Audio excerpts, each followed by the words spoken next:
দেবের নামে এবার চালু করা হলো বিশেষ ডাক টিকিট। এই ডাক টিকিট শুধুমাত্র তার নামের স্বীকৃতি নয়, বরং তার জনপ্রিয়তা ও সাংস্কৃতিক অবদানের প্রতীক হিসেবেও গণ্য হচ্ছে।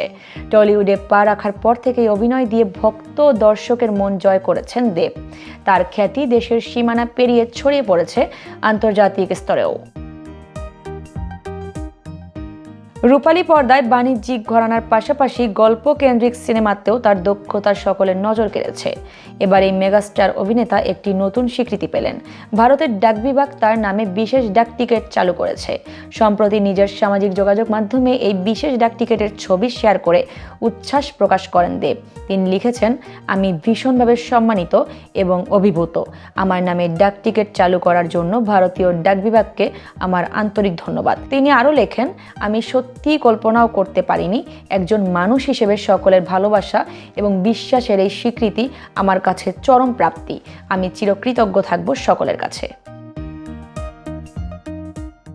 পশ্চিম মেদিনীপুরের ঘাটাল উৎসবে আনুষ্ঠানিকভাবে এই ডাক টিকিট উদ্বোধন করা হয়।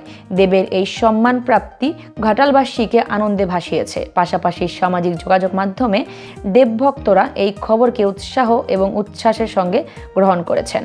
ডাক টিকিটের নামি দামি ব্যক্তিত্বদের সঙ্গে দেবের স্থান পেয়ে তার ভক্তরা গর্বিত।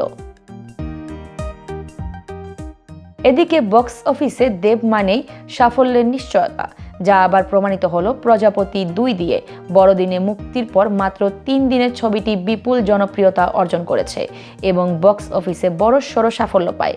দেবের অভিনয়, চরিত্রের গভীরতা এবং গল্পের সঙ্গে তার জুটির প্রতিক্রিয়া দর্শকদের মুগ্ধ করেছে। টলিউডে তার প্রভাব এতটাই শক্তিশালী যে নতুন সিনেমা মুক্তি পাওয়ার মাত্র কয়েকদিনের মধ্যে দর্শক ও ব্যবসায়িক দিক থেকে এটি শীর্ষে উঠে এসেছে।